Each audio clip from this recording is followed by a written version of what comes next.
Chers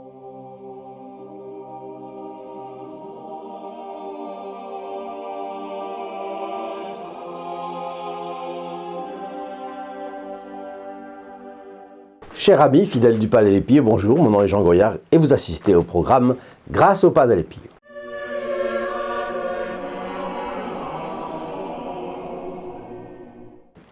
Eh bien aujourd'hui nous avons nos commentaires sous la dénomination suivante: la rencontre avec le Padre Del Pio m'a transformé et a affermi ma foi.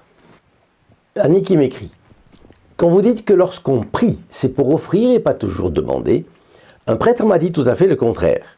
Il m'a dit que quand on prie, il faut toujours demander quelque chose à Dieu, car Dieu aime se sentir utile. C'est pour cela qu'il nous a créés.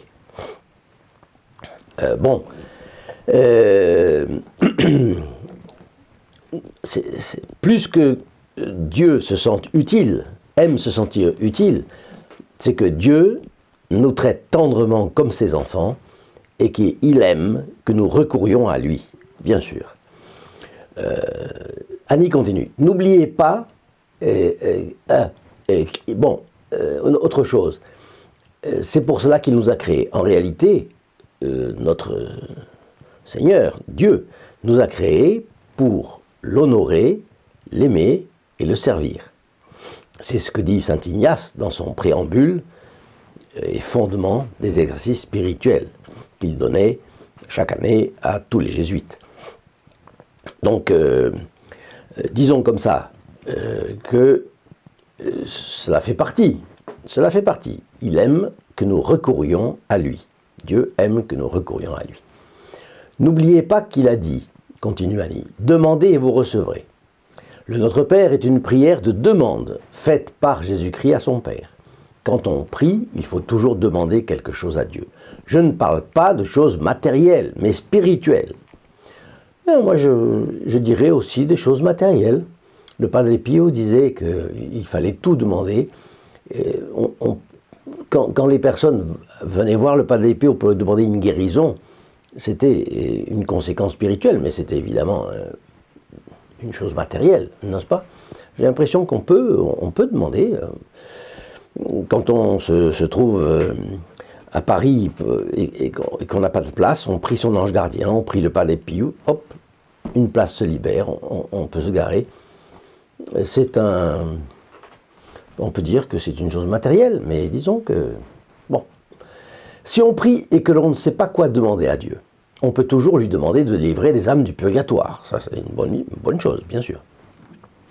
On ne fait pas du troc avec Dieu. Prier, c'est demander.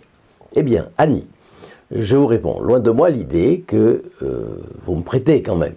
Je ne crois pas avoir dit qu'il fallait exclure la demande de nos prières, car ce n'est pas ma conviction. Je serais peut-être mal exprimé. Revenons sur cela donc. Que dit le Sacré-Cœur à Sainte Marguerite Marie lors de la fameuse apparition de juin 1675 ? Voici ce cœur qui a tant aimé les hommes, et pour reconnaissance, je ne reçois de la plupart que des ingratitudes par leurs irrévérences et leurs sacrilèges, et par les mépris et les froideurs qu'ils ont pour moi dans ce sacrement d'amour. Et ce qui m'est encore plus sensible, c'est que ce sont des cœurs qui me sont consacrés qui en usent ainsi.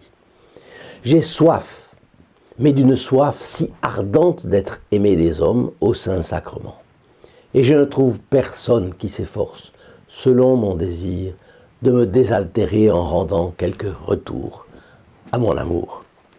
C'est impressionnant, l'affabilité, la gentillesse, la courtoisie avec laquelle notre Seigneur s'adresse là à ses enfants. Le mot clé, à mon avis ici, c'est le mot retour. Notre Seigneur se plaint de l'ingratitude des hommes et se plaint de ce qu'ils ne lui rendent pas de l'amour en retour aux siens. C'est dans ce sens que j'ai dit qu'on pense toujours à demander au Padre Del Pio, ce qui est bon en soi et ce qui est normal, mais on pense moins à le remercier. Alors demander c'est bien, et demander plus remercier, c'est quand même beaucoup mieux. L'Église nous apprend que la prière, c'est l'élévation de l'âme vers Dieu. et qu'elle peut prendre plusieurs formes. Par exemple, l'adoration. Et c'est la première, parce qu'elle fait l'objet du premier commandement. Tu adoreras le Seigneur ton Dieu et n'adoreras que lui seul. C'est le plus important parce que c'est celui que Dieu a placé en tête de tous ses commandements. Et alors, qu'est-ce qu'adorer Dieu ? Je vais essayer de fouiller un peu ce que le Padre Pio a dit sur l'adoration. Mais, et bien sûr, c'est d'abord admirer. Voir ad. Et les théologiens disaient que, de fait, quand un sujet admire un objet, l'objet commence à vivre dans le sujet qui admire. Ce qui fait que les saints qui aimaient beaucoup Dieu, Dieu finit par habiter en eux. Non seulement dans sa présence réelle quand il communie, mais en plus, il fait sa demeure. En réalité, l'admiration est une chose sur laquelle on insistait dans certaines fois, mais aujourd'hui on n'insiste plus. Mais l'admiration, elle unit le sujet qui admire et le sujet qui est regardé. Ça pourrait faire l'objet d'un Fioretti un jour, si on trouve quelque chose. Après l'adoration, il y a le remerciement. Les saints ont toujours eu à cœur de manifester à Dieu leur gratitude. Un jour, un directeur spirituel disait que la vertu de chasteté est rare, ce n'est un secret pour personne, mais que la vertu de gratitude est encore plus rare que celle de chasteté.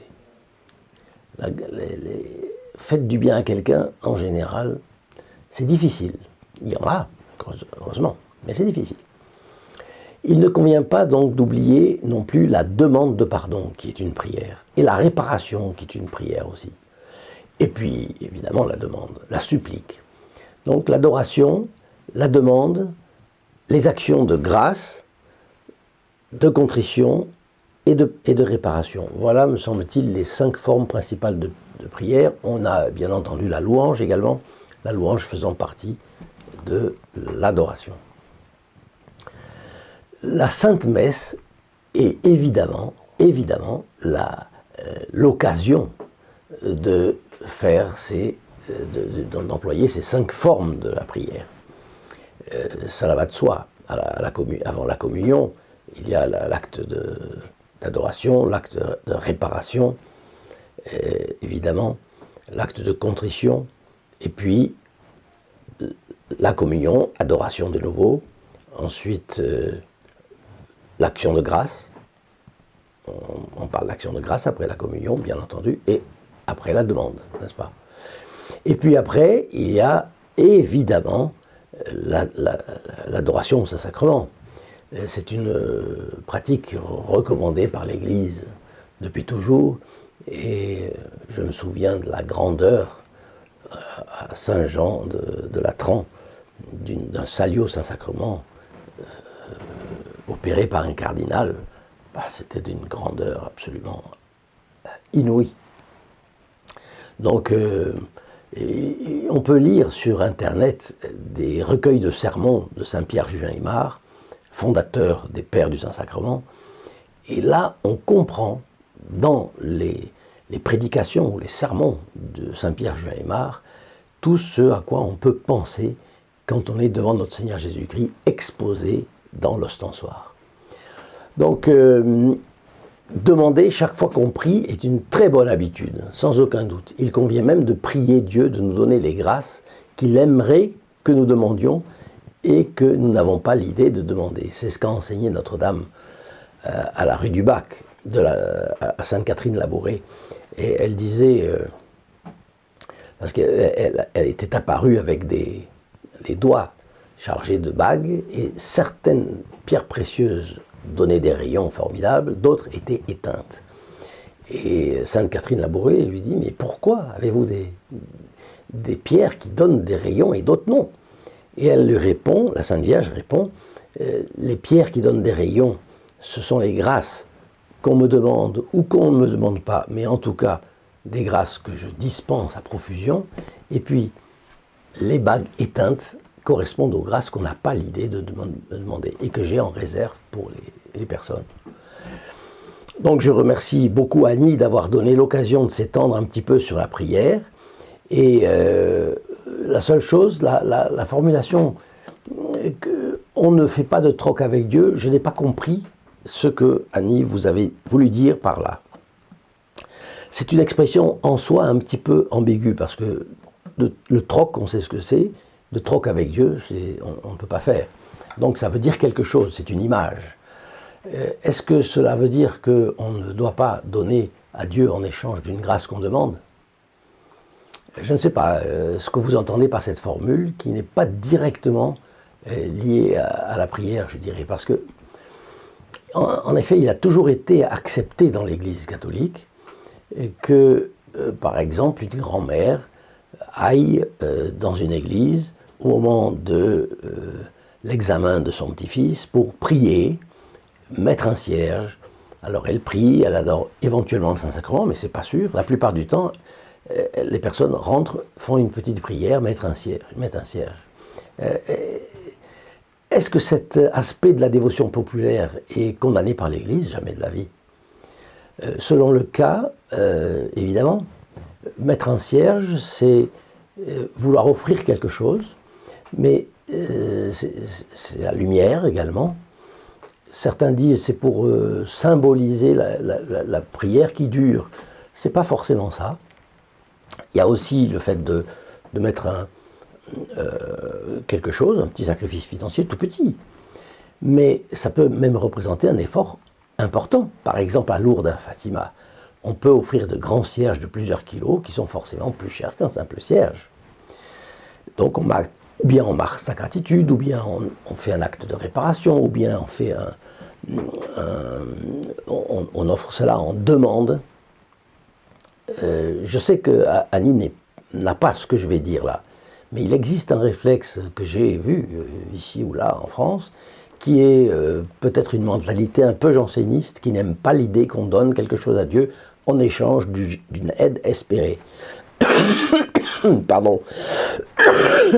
Au prétexte qu'on ne fait pas de troc avec Dieu.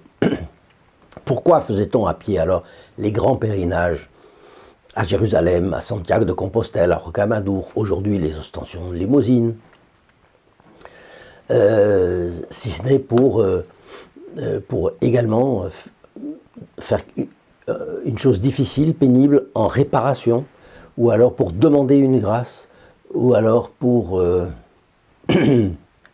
demander pardon.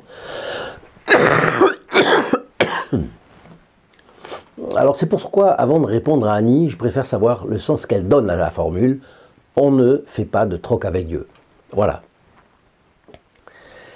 Eh bien, merci Annie, en tout cas, vous nous avez permis de parler de la prière, ce qui est phénoménal. Voilà.